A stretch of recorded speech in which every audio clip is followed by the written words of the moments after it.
So, kamusta po mga ka-Streetwise? Ako po si Takeru Miyamoto at welcome po sa aking munting channel. So, mga kababayan, so kahapon po kasi, meron pong binisita na ghost project itong si Vince Dizon. Oo. So, ngayon, napag-alaman po natin na ito pala, nanggaling pala ito sa insertion, no? Nanggaling ito sa insertion, hindi po last year. Hindi po 2025, nangyari pala itong insertion na to, 2023 pa. So ngayon, ito yung sinasabi ko nga sa inyo mga kababayan eh.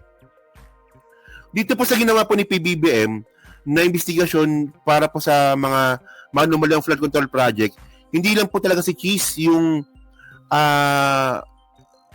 magigipit dito. Pati pa po yung mga previous 19 Congress pa. 19 Congress pa. Kasi ito, tingnan nyo to ha. So ito, 96 million ghost flood control project in Bulacan, a BICAM insertion, lawmaker reveals. O, tingnan nyo ha. Yung nakita po ni Vince Dizon kahapon sa Bulacan, na bagong gawa lang, no? Galing sa insertion. So, ang tanong ngayon dito, saang ano yan? Saang insertion nangyari ito? O, sabi dito, the 96 million ghost flood control project in Barangay Sipat, Florida was an insertion made by the Bicameral Conference Committee according to the House Infrastructure Committee, Terry Ridon. So, the BICAM is composed of a number of lawmakers from both houses of Congress to reconcile the disagreeing provision in the House and Senate version of the proposed national budget. Okay? Ridon said the ghost project was neither in the executive proposed national budget or the National Expenditure Program. Di ba? So, ito nga po yung, ito yan eh. Ito. Alam ko na panood nyo na to eh. Pero, tinan nyo to.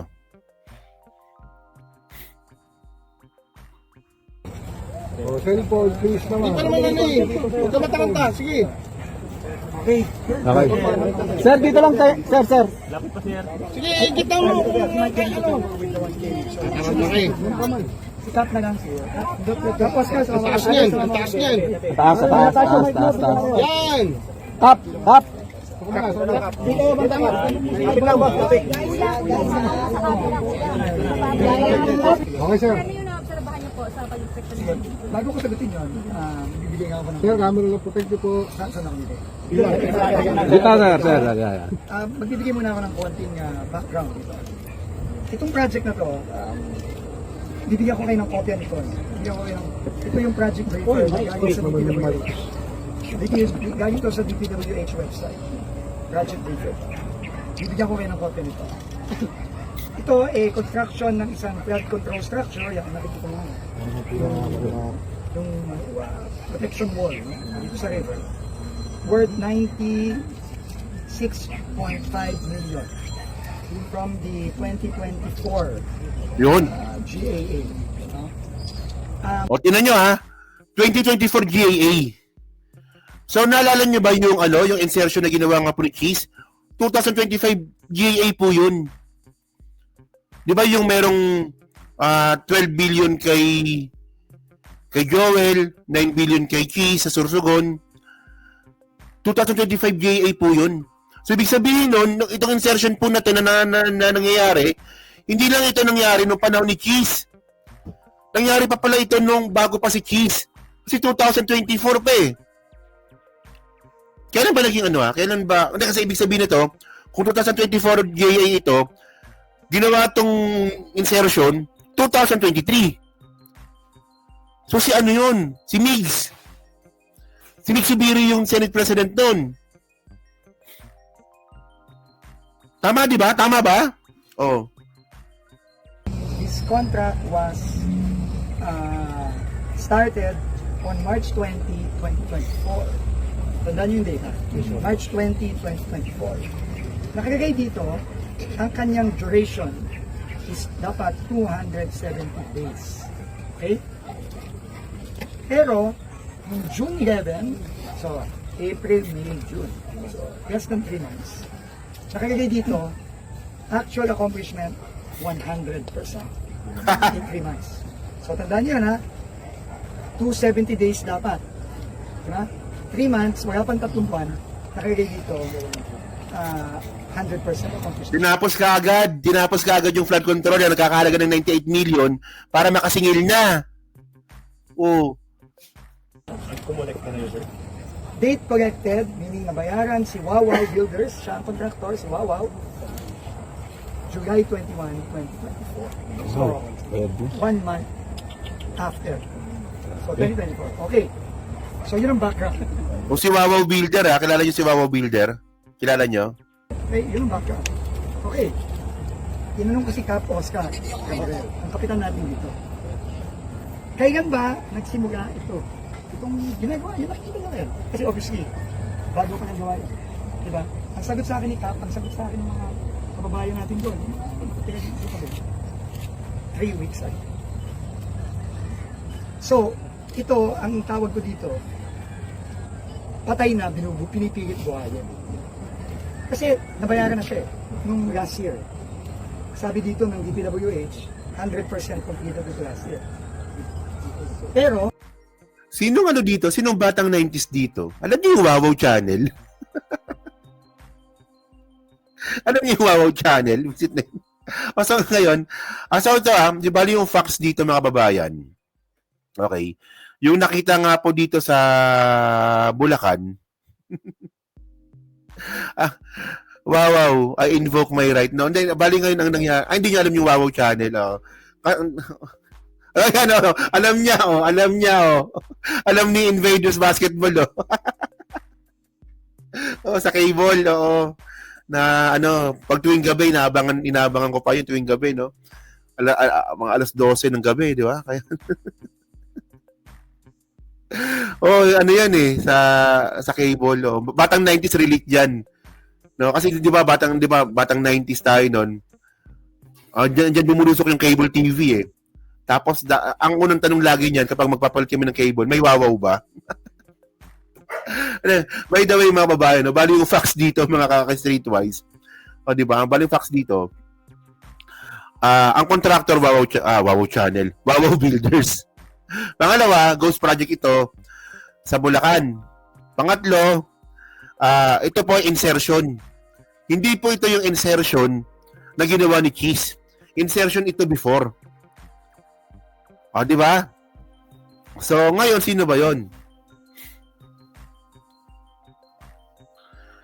So, ito nakita ko to, Kasi 2024 budget So, ibig sabihin nun, 2023 ginawa yung insertion. So, sila to. Ito yan, Kasama si Loren. Si Francis Tolentino. Si Cynthia Villar. Saldico, nandito. Medyo malabo lang yung picture, pero sila to, Ano ba yun? Ito. Wait lang. Yan na. So, photo release, November 30, 2023. So, ito yun. Bycam. Oo, sa Bycam. Bycam 2024 national budget. So, ito yun. At ang malupit dito, ito yung sinasabi ko kanina sa intro, Dito nga po sa ginawa po ni PBBM nga po na pag-imbestiga nga po sa flood control project dahil nga po sa, hindi naman ito bago, hindi lang ito nangyari ngayong taon lang, matagal na po ito, maraming masasagasaan dito. No? Ngayon, ang kasama ngayon dito, tingnan nyo una, hindi si Cheese yung nito, yung Senate President nito, si Biggs. Pangalawa, yung chairperson ng Committee on Finance nun, hindi si Grace po. Si Sani Angara pa pala. Ayan, Senator Sani Angara, chairperson of the Committee of Finance, leads the Senate panel on the discussion of the disagreeing provision of House Bill number 8980. So, sa GAA ito. So, the Bicameral Conference Committee formally convened at the Manila Golf and Country Club in Makati deliberate on the 5.7 trillion national budget for the next year. So ito na. So ngayon, ang tanong ngayon dito, sino nag-insert? Kung ito pa ay galing sa insertion. So yung mga nandito pangalanan ko yung mga nandito sa Bycam na to marami sila So si Loren nandito, si Cynthia Villar, si Bongo, si Francis Tolentino, si Bato, si Nancy Binay, si JB Ejercito, si Risa, nandun pala si Risa. Tapos sa house panel naman, syempre, yung bidang-bidang si Elizalde ko. Tapos si Stella Kimbo, si Ralph Recto, si Don Gonzales, palagi nandyan naman yan, si Manix Dalipe, Gigi Suarez, Neftali Gonzales, tsaka si Joboy Aquino. Oh, so yan. Ang tanong dito, ba't ko sinasabi to? Di ba? Ano yun? So ang tanong dito, bakit ko sinasabi to? Kasi ang point natin dito, no, ganyan po talaga kasensitibo itong ginawa ni PBBM. Kasi ang alam lang talaga na kasi natin, yung insertion na nangyari po nung panahon ni Keith. Ang point pala dito, may insertion din pala na nangyayari bago pa kay Keith. O, di ba? O. So, ngayon, mga kababayan, ano ba to? So, yung next issue natin dito, si Wawaw. So, ito, DPWH Chief to Flood Control Project Contractor, just turn yourself in. So, dito, kausap niya nga dito si Wawaw. Alam niya, no, itong Wawaw na to, takot din talaga to, no? Malamang first time na nila magnakaw. Natingin ko lang, ha? Oh, kasi tinanin nyo, ha? Nung nalaman pong pumutok na yung issue about nga po dyan sa Plaridel, ang ginawa ng Wawaw, ginawa yung project. 'Di ba? Siya po ay dapat kumpleto na nung nakaraan pa. So ang ginawa ng Wawaw, puta makakabistuhan na tayo. O gawin natin yung project. So nakita nga po doon na 3 weeks pa lang po ginagawa yung project. Pero ang tanong nga dito, bakit na-declare na pang 100% na tapos na? Natapos sabi dito, tingnan nyo Public Works Highway Secretary Vince Dizon on Thursday advised Wawaw Builders General Manager Mark Arevalo to turn himself and amid allegations that the latter firm had ghost flood control projects nationwide. So nationwide pala ito, no? If I were Mr. Arevalo, my advice for him, I should just turn myself right now instead of being jailed when it seems. Ako naniniwala ba kayo na dami itong si Arevalo? Kasi mukhang walang alam no? Tingnan nyo Kilala nyo ba si Kilala nyo si Wawaw? Ito yan no? Si Wawaw. Ito nang hindi sumasagot agad-agad dito. How can you deduct it from my time? Hey, Mr. Arevalo, sumagot ka Yes po, kagad. Your Honor. Ha? Yes po. Oh. Alin-alin yung mga proyekto na nawardan sa iyo ng DPWH at saan-saan to? Meron po kaming sa QC po, sa Metro Manila First. Meron din po sa Quezon. Bulacan. Your Honor, I invoke my right against self-incrimination, Your Honor. Anak ng patingo. Tinatanong ko, Hindi niya nabanggit yung Bulacan kasi nandun yung Ghost Project.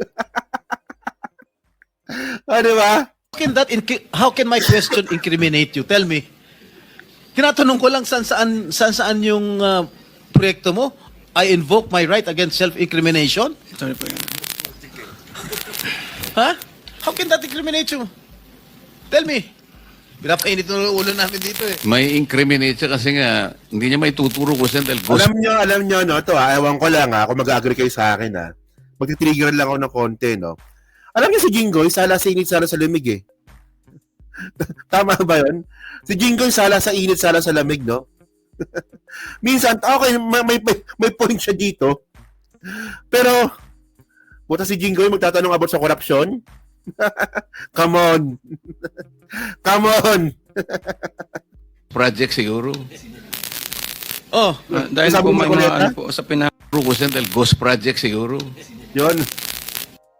pinapainit ng ulo namin dito May incriminate siya kasi nga hindi niya may tuturo ko siya dahil ghost project siguro. Di ba? Yung kanina nga yun. Yung pinakita nga ni Vince Dizon. Alam na laro ni Jinggoy Takeo nga, hindi. Actually, no, parang sa akin napakalaking bullshit nun, no, na nag-imbestiga ka ng isang taong nagnanakaw, na ikaw rin may issue ka rin ng pagnanakaw. And by the way, guilty yan si Jinggoy, di ba? Guilty yan eh. Alam ko guilty yan eh. Guilty, Jinggoy Estrada. Alam ko guilty yan eh. Nabigyan lang ng amnesty yan eh. Yan ko lang ha. Acquitted. Na-reverse. Na-reverse pala.